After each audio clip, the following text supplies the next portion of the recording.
Hi Joe. Hiya. How do you feel about your performance tonight? Did it go as you expected? Very happy, very happy. It's always hard when you have a short set to be able to squeeze in everything that you want and have it flow perfectly, but I was happy with the set today, yes.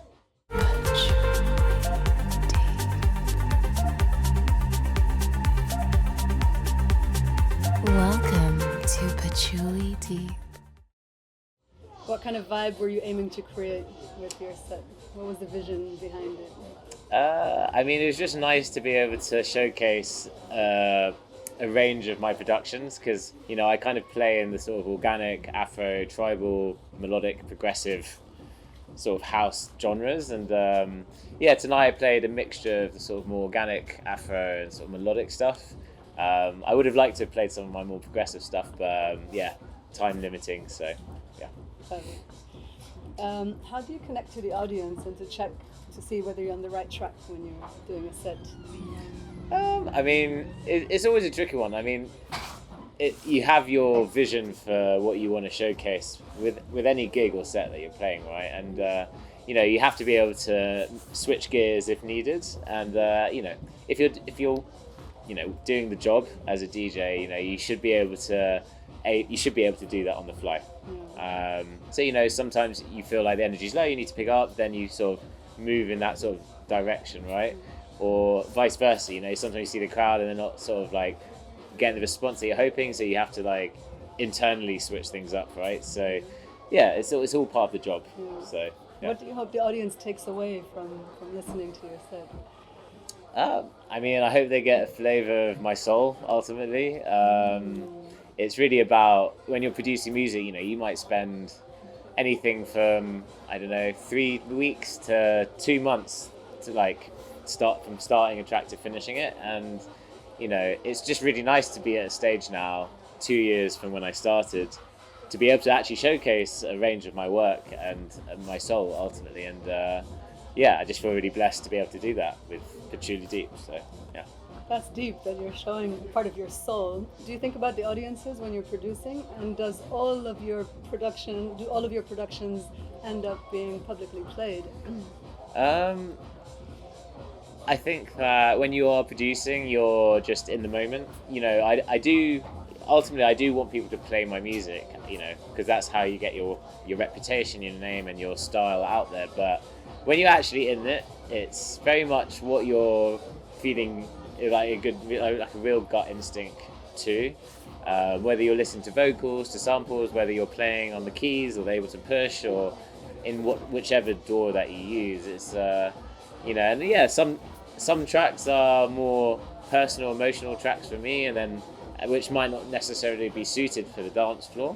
But then other times, yes, like I will make a track with the intention, like this is like I want this to be like a peak moment set like track, or I want this to be more something that I might start with or something I might end with. But when you're in the moment, you're not really thinking about that. When you're in the moment, you're just free flowing and just like whatever's coming to you, and whatever you're auditioning or whatever you're experimenting with or playing in terms of like creating like melodic hooks, which captures the audience's imagination. It's very much, it's always there in the back of your mind, but every track's different, and it's very much like a snapshot in your life window. Like my last track, the first track that I started the set with today, Into the Unknown, was very much an ode to the last few months of my life, in the sense that things have been quite tough in my personal life, and I ultimately really don't know like what's coming in the next few months, but ultimately all I can do is just like be my happy and hopeful self. And I think I kind of bottled that feeling in the track, and it's all about not knowing what's coming, going into the unknown, but ultimately whatever that future is, it should just like feel safe and feel like home. So that's an example of one of my tracks, but I could give you similar stories for others. But is it never scary to share something so personal then with the audience? I think when you've given blood, sweat and tears into a track, like you literally cannot wait to play it out. I think there is some nerves. I think especially at my stage where I've only been producing for like 2 years, and you naturally you will kind of compare yourself to other tracks you're inspired by, right? And I think I have to just keep pushing that to the side, because ultimately you have to be happy with the stage you're at in your journey. And I think, considering that I've only been producing 2 years, and like the kind of quality, that the level that the tracks are at now, I'm getting more and more satisfied and getting more return, I guess, from the tracks that I'm making. And that's really what it's about. It's just it's like a marathon, right? You can't rush this game. And as long as you surround yourself with like people who are there to support you and like cheer you on, and like that's what it's really about.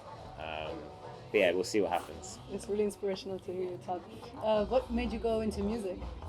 So music-wise, I guess I've always been into music. My dad was a jazz pianist, not like a professional one, but he'd always come back from work at like 10 p.m. and play the jazz piano. And I remember he used to drive us a bit mad sometimes, because he'd be playing piano till like 2 a.m. or whatever, and driving the neighbours bananas. And then I played the piano for 10 years, from the age of like, I think I was like 5 or 6 to about 15, 16. And then I had I played the French horn at school, so I was in the school orchestra when I was at Latin Upper School, and then I dabbled a bit with guitar, but it wasn't my instrument. But I've always been into music in that sort of classical sense. And then in terms of wanting to get into the industry, I had my own events company when I was in Manchester called Blackout. I used to run events at Sound Control weekly on a Thursday. And at the same time, I was also like an editor for a couple of magazines up north. So I used to write for The Skinny in Liverpool. A friend of mine set up a magazine in Manchester whilst I was studying, called La Vida magazine. So I used to write for them. And probably the more well-known, I also Movement magazine in Leeds. And then as I came away from university, I ended up coming back to London. So then I ended up working and doing sort of like writing articles and interviewing artists for Data Transmission.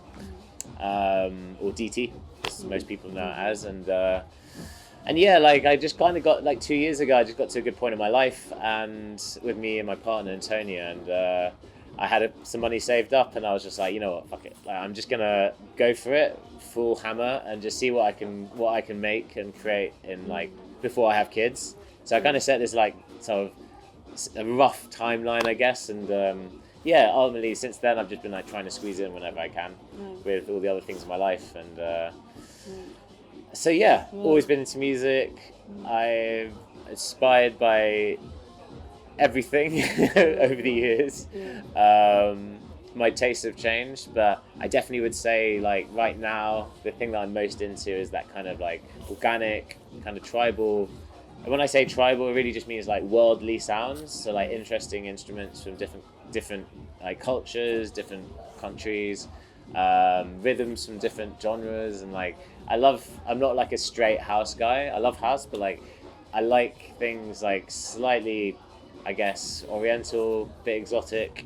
And then I kind of pair that with like, I guess, my more sort of melodic training, I guess, if you want to call it that, when I was younger playing the piano. So like when I started producing, it all kind of came back kind of crazily quite quickly in a weird way. And then and then like I also like the sort of more harder melodic sound, the kind of trippy sort of atmospheres that you get from progressive house. So I'm inspired by loads of stuff, but every track, every gig is different, and you just ultimately always showcasing what you love. That's what it's about. That's beautiful.